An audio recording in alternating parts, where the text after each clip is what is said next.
안녕하세요. 공인노무사 1차 사회보험법 강의 진행을 맡게 된 김희양 노무사입니다. 자, 오늘은요, 우리 사회보험법 오리엔테이션 시간을 한번 가져보도록 하겠습니다.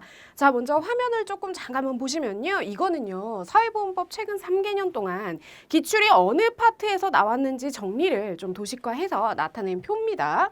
이거 보시면요, 여러분. 자, 2019년도 한번 볼까요? 2019년도에 지금 사회보장기본법, 우리 이렇게 파트로 공부를 할 거예요. 크게 파트가 사회보장기본법, 고용보험, 산재보험, 그 다음 요거 두 개에 대한 요거 고용보험이랑 산재보험에 대한 징수법이 있어요. 고용보험, 산재보험에 대해서 보험료를 징수하는 징수에 관한 법률이 있고요. 그 다음 국민연금법이랑 건강보험법이 있는데 자, 각각의 시험 출제 경향을 좀 보시면 자, 어떤 게 두드러지나요? 제가 별표로 조금 표시를 해놨습니다. 여러분 유치하다고 생각하실 수도 있겠지만 그래도 직관적으로 우리가 조금 봐야 되기 때문에 자, 보시면 누계가요. 보니까 고용보험이랑요. 그죠? 산재보험이랑 징수법. 그죠? 요렇게 해서 뭔가 굉장히 문제가 집중적으로 나오고 있는 걸 알 수 있습니다. 보시면 우리 문제 중에서, 그쵸? 문제 중에서 거의 17문제에 해당하는, 그쵸? 17문제, 25문제 중에 17문제에 해당하는 이러한 비중으로 우리가 요렇게 고용, 산재, 그 다음 고용, 산재에 관한 징수에 관한 법률에서 굉장히 압도적으로 많이 출제되고 있다 보실 수가 있고요. 그 다음 보시면 제가 왜 사회보장기본법은 4문제밖에 안 나왔는데 밖에는 아니죠, 여러분. 4문제 나왔는데 왜 별표를 4개를 해놨냐라고 말씀을 드리면 요거는요, 사실은 뭐 지금 3문제씩 나오다가 지금 작년에 4문제가 나왔는데 보면 범위가요, 다른 거에 비해서 굉장히 작습니다. 굉장히 작은 분량 안에서 많이 나오니까 집중적으로 이 부분을 공부를 한다 그러면 3문제, 4문제 건질 수 있는 거예요. 그죠? 그래서 가장 우리 여러분들이 요즘은 가성비라고 많이 얘기를 하잖아요. 가성비가 굉장히 뛰어난 분야라고 볼 수가 있습니다. 그래서 우리가 공부를 할 때는요. 들어가서 볼 때는 사회보장기본법은 모든 우리 사회보장 체계에 대한 기본적인 내용을 일단은 크게 모법으로서의 위치를 가지고 있기 때문에 이거 제일 먼저 공부를 할 거고요. 그 다음은 중요도 순서대로 공부를 할 겁니다. 여러분들이 수학 집합하듯이 아직은 집중도가 남아있을 때 고용보험법 가장 중요해요, 여러분. 고용보험법 들어가고요. 그 다음 우리 좀 재미있는, 우리가 어느 정도 알아서, 그죠? 조금 들을 때 흥미있게 좀 들을 수 있는 도대체 우리가 업무상 재해가 뭔지, 그쵸? 판례도 나오고 OX도 좀 보고 요런 게 들어가는 우리 산재보험법 배울 거고요. 그 다음 징수법 배울 거예요. 날라가기 전에 징수법 배우고 그 다음 나머지는 사실은 이 부분은 이제 점수를 이제 목표치를 어디다 두냐에 따라서 버리고 가시는 분들도 있어요. 하지만 우리는 기본 강의고 강의를 해야 되기 때문에 80점 이상을 맞는다라고 목표를 만약에 둔다라고 하면 그때는 이것도 공부를 해야겠죠. 그래서 이거는 제일 마지막에 배울 거예요. 이렇게 우리가 일단은 이렇게 나오는 출제 비중이랑요. 어디를 좀 난이도를 둬서 그쵸? 볼지를 좀 봤고요. 그 다음 사회보험법 과목의 특징에 대해서 간략하게 좀 설명을 드릴게요. 자, 사회보험은요. 우리가 꽈락이 굉장히 많은 과목입니다. 여러분들 우리 공인노무사 1차가 끝이 아니죠. 궁극적으로 2차를 하셔야 돼요. 그런데 1차에서 여러분들 발목 잡는 게 뭐가 있냐면 비법대생이라든지 아니면 법에 대한 공부가 조금 안 돼 있는 분들이 들어왔을 때 경영학과나 기타 다른 학과 분들이 들어오셨을 때 진입장벽이 민법이랑 사회보험법에 조금 있어요. 노동법은 어차피 2차 가서 할 거고 당연히 해야 되는 중요한 과목이라고 생각을 하시기 때문에 여러분들이 합니다. 법률이라고 하셔도 열심히 하세요. 그런데 민법은 양이 일단 많아요. 그죠? 민법은 양이 일단 많고 사실은 제가 봤을 때는 민법 난이도가 우리 공인노무사 민법 난이도는 그렇게 어렵지 않습니다. 쉬운데 여러분들이 이제 보시기에는 민법이 진입장벽이 조금 높고요. 그죠? 그 다음 사회보험법은 굉장히 하기 싫어하시는 과목이세요. 저도 수험 공부할 때 싫어하면서도 했던 과목이기도 하고요. 그래서 여러분들이 기본 강의를 일단 듣습니다. 그 다음에 다 잊어버려요. 잊어버리는 거 당연한 거예요, 여러분. 어쩔 수가 없어요. 뇌가 휘발성이 있기 때문에 수업 듣고 나서 이게 내가 필기가 한 건가? 이 내 글씨는 맞는 것 같은데 나는 들은 기억이 없는데? 이러한 상황들이 많이 펼쳐집니다. 충분히 이해를 하고요. 그렇기 때문에 사회보험법이 막판에 가서 아예 포기를 해버리게 되는. 그쵸? 찍으면 40점은 안 나오겠어? 다른 거 맞아가지고 내가 60점 넘으면 돼. 요런 식의 마음을 갖다 가는 사회보험법 꽈락 나올 확률이 굉장히 커집니다, 여러분. 그렇기 때문에 막판에 놓으시면 안 되는 과목이다라는 걸 먼저 말씀을 드리고요. 그다음 전략적 학습이 필요한 과목이라고 얘기를 했는데 이거는 그겁니다. 여러분들이 민법이 잘 돼 있어요. 민법이 잘 돼 있는 분들도 있거든요. 그러면 민법 잘 돼 있고 노동법 잘 돼 있고 선택 과목 잘 돼 있어요. 그렇다고 하면 사실은 나 사회보험법은 꽈랑만 안 맞으면 합격에 지장 없어 라고 만약에 하시는 부분들, 그죠? 내가 타겟이 나는 진짜 50점은 너무 간당간당하니까 나는 60점만 맞으면은 아무 필요가 없다.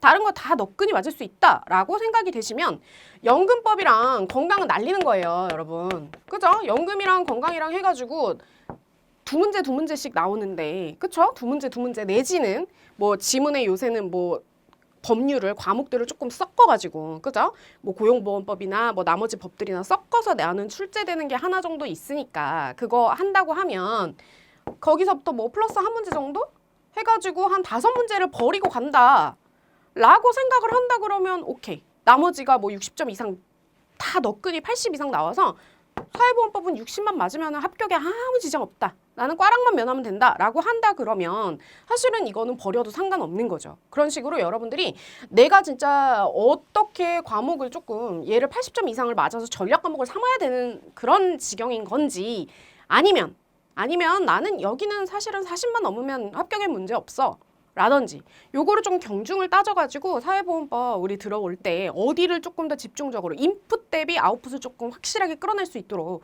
여러분들이 그거를 집중적으로 조금 생각을 하시고 들어오셔야 돼요. 아시겠죠? 이거 강약 조절은 저의 몫입니다. 강약 조절은 수업하면서 어디 부분은 암기하셔라, 어디 부분은 중요하다, 어디 부분은 출제는 안 됐지만 나올 수는 있다. 이거를 제가 나눠서 설명을 해드릴 거예요. 그거는 저의 몫이고 여러분들은 이 과목 진입할 때 내가 여기에 어느 정도 시간 투여를 해야 되겠는가 먼저 좀 생각을 하십시오. 그 다음 학습을 할 때요. 기출문제 이제 토대로 가야 됩니다. 다행히 우리 책 작업 편집할 때 기출 몇 년도 기출이라고 일일이 다 달아드렸어요. 그죠? 그리고 문제에 그 기본 문제의 내용 바로 밑에 관련 기출 문제를 실어 놓은 경우도 있습니다. 그렇기 때문에 그거를 적절하게 조금 활용을 하셔서 강약 조절을 하셔야 돼요. 자, 예를 들어서 어떤 해당한 절이 있는데 그 절의 내용에 기출이 하나도 없어요. 기출이 하나도 없으면 이거 딸딸딸 외우면 돼요? 안 돼요, 여러분? 그죠? 그러면 여러분들 이 부분 기출이 하나도 된 적이 없다. 그러면 아예 이렇게 화살 표시해가지고 출제 경향 떨어진다라는 거 체크 표시하고 강약 조절하면서 따라오셔야 돼요. 안 그러면 암기할 부분이 어쩔 수 없이 사회보험은 법 과목이다 보니까 수치 같은 것들을 짜실하게 암기해야 될 것들이 굉장히 많습니다. 그래서 조금이라도 줄이려면 이런 거 같이 따라오셔야 된다라는 거 말씀을 드리고요. 그 다음 사회보험법이 싫을수록 더 봐야 돼요, 여러분.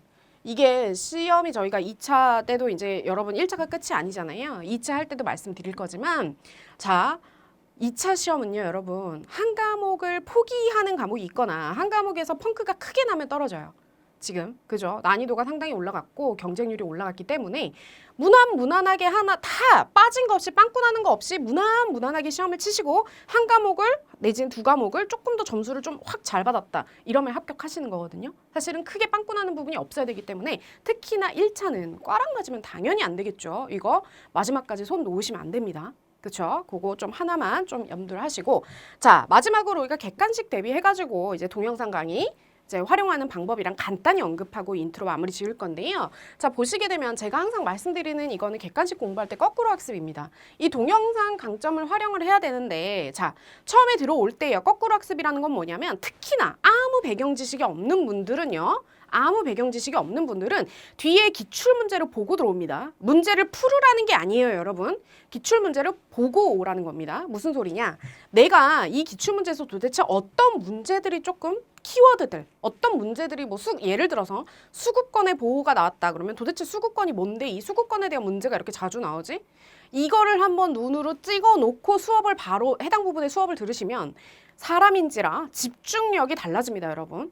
그런 의미에서 5분 정도 투자해가지고 여러분 거창하게 예습하란 소리가 아니에요. 사회보험법 예습해봤자 아무 소용 없어요. 예습하지 마시고 그냥 문제가 어느 부분에서 내가 오늘 좀 집중해서 들어야 되지?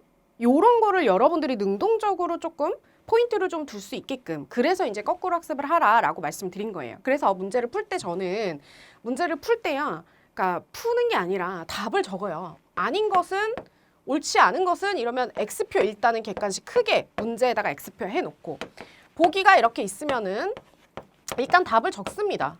3번이 답이 아니에요. 그죠? 3번이 답이 아니면 여기에 뭐가 아닌 건지 체크를 하고 옳은 답으로 고쳐 놓습니다. 정답을 고쳐놔요. 그러면 나머지는 다 맞는 지문이죠.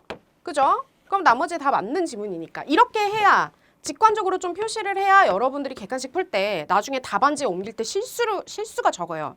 그죠? 옳은 것은 하면 동그라미 치고 정확하게 치셔야 나중에 검토할 때도 그렇고요. 그게 조금 빠르더라고요. 저는 개인적으로. 그래서 이렇게 조금 하는 걸 추천드리고 나중에는 문제를 푸는 게 아니라 여기에 핵심 키워드만 형광펜을 칠하는 거예요. 형광펜을. 그래서 내가 아는 거는 막판에 지워버리시면 돼요. 아는 거는. 내가 모르는 거다. 암기가 덜 된 거다. 요런 거는 색깔을 다르게 해서 막판까지 살려놓습니다. 이렇게. 그러면 마지막에 우리가 한 권. 자, 한 권. 마지막에 우리가 이 교재, 우리 기본 교재 가지고 한 권에다가 모든 걸 정리를 압축을 해서 막판에도 그것만 볼 거예요. 그죠? 쉬는 시간 직전에 사회보험 보셔야죠. 암기하시는 건데, 그죠? 사회보험 내지는 뭐 경영학 뭐 서머리 하신 거 있으시면 보시고 민법을 뭐 보시던지 하시고 사회보험법은 맨 마지막까지 우리 책 한 권 달랑달랑. 책 한 권. 그죠? 그래서 일부러 문제에다가 빈 공간을 굉장히 많이 놔두었어요. 그래서 거기다가 여러분들이 실수하시는 부분이라든지 암기하셔야 될 부분이라든지 거기다 오히려 채우세요. 그래서 우리는 딱 그거 한 것만 달랑달랑 딱 들 거고요. 책, 프린트 이런 거 없어요. 늘리지 마세요. 그죠? 모든 거는 필기를 하든 뭐를 하든 다 그 한 권에다가 몰아놓고 막판에는 문제가 필요 없다. 그러면 문제 다 날려버리시고 기본만 갖든지 아니면 문제만 갖고 있든지 어쨌든 여러분들이 한 권에 모두 다 정리를 해서 여러분들이 막판에 볼 자료를 만드는 겁니다.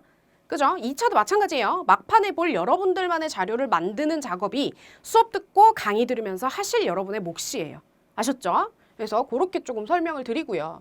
마지막 하나가 자신만의 색깔을 활용하라라는 건데요. 마지막에 이제 자신만의 색깔 활용하라는 게 그런 겁니다, 여러분. 자기가 모르는 거, 그 다음 틀리는 거. 여러분들 뇌는요, 관성이 굉장히 강해요. 그래서 다른 거는 여러분들이 뭐 샤프를 하시는 걸 좋아하시는 분이든 나는 색깔은 웬만하면 최후에만 쓸래요 하시는 분이든 상관없어요. 간 하나, 이제 이거는 복습이라든지 아니면 한 번 돌릴 때 좀 빨리 돌리려고 이제 하는 건데요. 모르는 것이나 틀렸던 것. 이거 암기가 내가 안 될 것 같아요. 요거는 정말 중요합니다. 그래서 제가 중요하다고 하는 거는 뭐 형광펜 색깔을 뭐 다르게 하더라도 그 중에서 내가 틀렸던 거나 모르는 거나 암기가 덜 된 거. 요거는 색깔을 달리 하셔가지고 그쵸? 그래서 내가 나중에는 나 틀렸던 것만 한번 쫙 볼 거야 라고 하면 저는 핑크색 보통 사용했는데 틀렸던 거 쫙 볼 거야 하면 핑크색만 쫙쫙쫙 보는 거죠. 모르는 거는 이해가 가셨으면 다음번 볼 때 지우는 거고요. 그래서 막판에 볼 때는 틀렸던 거 하고 내지는 뭐 중요한 거나 그죠? 암기가 덜 된 부분 이런 것만 딱 보고 돌려서 끝내는 거예요. 2차도 마찬가지예요.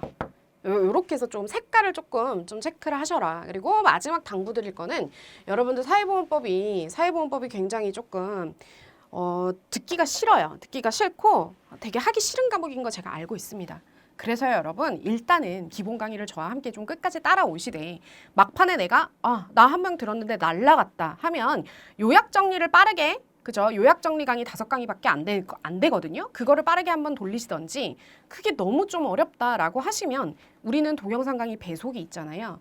배속을 빠르게 해놓고 저와 함께 수업을 듣는 거예요. 아시는 부분은 스킵 해놓고 한 번 더 들으라는 말씀인 거죠. 그죠? 그렇게 하시면 여러분들이 제가 하도 반복을 많이 하기 때문에 어느 정도는 암기가 조금 되져 있을 거예요. 그래서 그런 식으로 해서 여러분들 수업을 조금 활용하시면 1차를 사회보험 때문에 떨어진다라는 거는 있을 수 없는 일이에요, 여러분들. 그거는 여러분들이 공부 안 하시는 겁니다. 그죠? 자신은 스스로 속이지 마시고 앞으로 우리 사회보험법 열심히 공부해서 꽈락은 절대 없이 그죠? 1차 합격의 전략적인 과목이 되도록 열심히 우리 공부를 해보도록 합시다. 여러분들 감사합니다.